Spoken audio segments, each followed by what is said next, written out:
ကဲအားလုံးမင်္ဂလာပါကျွန်တော်ဒီနေ့ Infinix GT30 Pro ကို unboxing လုပ်ပေးပါမှာဖြစ်ပါတယ်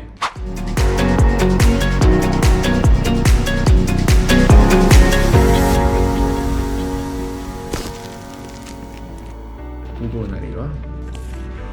ဟူးဟူး share ရောပထမတော့တစ်ခုကိုစပြီးတော့ဖွင့်ကြည့်ပါမယ်โอเคဒါတော့ကျွန်တော်ဒီမှာ pin ပါမယ်ပြီးရင်တော့ဒါသူ့ရဲ့ဒါ menu ပါမယ်ပါမယ်ပြီးတော့ဒါသူ့ရဲ့ဖုန်းကပါပါเนาะကဲအားလုံးဆောင်းမြော်လေးအတန်းလေးကိုနားထောင်ကြည့်အောင်ဒါလေးရော Infinix GT30 Pro ပဲဖြစ်ပါတယ်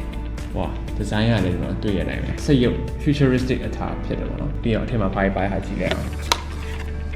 ကျွန်တော်တို့ဒါတော့သူ့ရဲ့ charger 45 watt ပါမယ်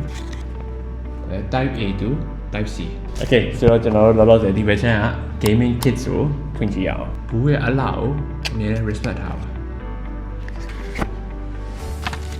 cooling fan ပေါ့နော်ဒီ cooling fan ဒီမှာ magnet ပါတယ်ပြီးတော့ဒါကတော့သူ့ရဲ့ charger ပဲပေါ့နော်ဆိုတော့တခြား cover တစ်ခုထပ်ပါတာဒါတော့ gaming foam cover ပေါ့နော် plastic ပါပဲခုနဟာ silicone ဒါတော့ plastic ပါတက်လာပြီတော် smooth ဖြစ်လို့ပြသုံးရတာပြီးတော့ဒီကောင်းရဲ့ကျွန်တော်တို့ keypad တန်မဟုတ်ဘဲနဲ့ကျွန်တော်တို့ဒီတိုင်းလေးပဲလက်တင်တာနဲ့ခုလုပ်လို့ရတဲ့ပုံစံပြီးတော့ GT trigger ဆိုပြီးတော့ဒီဘေးနားမှာပါတယ်ကြာကင်မရာကသူက108 megapixel ပါပါเนาะဆိုတော့ဗီဒီယိုဒါအကျဉ်းကြီးပြပါเนาะ 4K 30 frame per second ဆိုတော့ခုလိုလေ 4K ကိုကျွန်တော်ချိန်နိုင်မယ် 4K 60 frame per second ကျွန်တော်ရတယ်ဆိုတော့တကယ်တော့ဒီကောင်ကတော့ gaming phone ပါဒါပေမဲ့ကျွန်တော်အရင်ဆုံးထုံးစံတိုင်းမှာတခြားအကုန်စမ်းပြအောင်ပေါ့နော် Okay ဆိုတော့ကျွန်တော်အခု game တွေပါအသွင်ပြပါပြီခဏလေး testing လုပ်မယ်ဒါပေမဲ့ game မစခင်မှာသူ့ရဲ့ဒီခုနကပါကိုကျွန်တော်တို့စပြီးတော့ testing ပါမယ် cooling fan ကြီးကတကယ်ပဲကောင်းလားမကောင်းလားဆိုတော့စမ်းကြည့်အောင်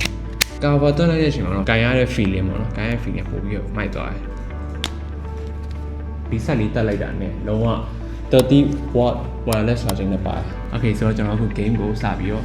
ဝင်လိုက်အောင်သူရဲ့ features တွေပါပါเนาะ basic feature CPU ဘယ်လောက်သုံးနေလဲ GPU ဘယ်လောက်သုံးနေလဲပြီးရင်ဒီမှာ quick access ရှိရယ် image stabilization ပါမယ်ကျွန်တော်ဒီ e-sport mode ဘာညာပေါ့เนาะဘယ်လိုမျိုးပုံစံနဲ့ကိုယ့်ရဲ့ game ဆော့တဲ့ feeling ပေါ့เนาะအဲ့ဟာကိုပို့ပြီးတော့မြင့်တင်သွားပြီးရယ်ပြီးတော့ကျွန်တော်ဒီမှာ graphics ဆိုရင်ကိုက classic သွားချင်တာဒါမှမဟုတ် realistic သွားချင်တာအများကြီးလို့ရဗျာသုံးထားတဲ့ SoC ကကျွန်တော် Dimensity 8350 Ultimate ကိုသုံးထားတယ် battery ဘိုင်းမှာဆိုရင်လည်း5500 mAh ဆိုတော့ share အခု testing စပြီး run မယ်ဒီကောင်းရဲ့အခု feeling ကလေတော် smooth ဖြစ်တယ်ပြီးတော့ဒီကောင်း144 Hz ဆိုတဲ့အတိုင်းပဲလုံးဝရွှေ့ရပြူတာအရန်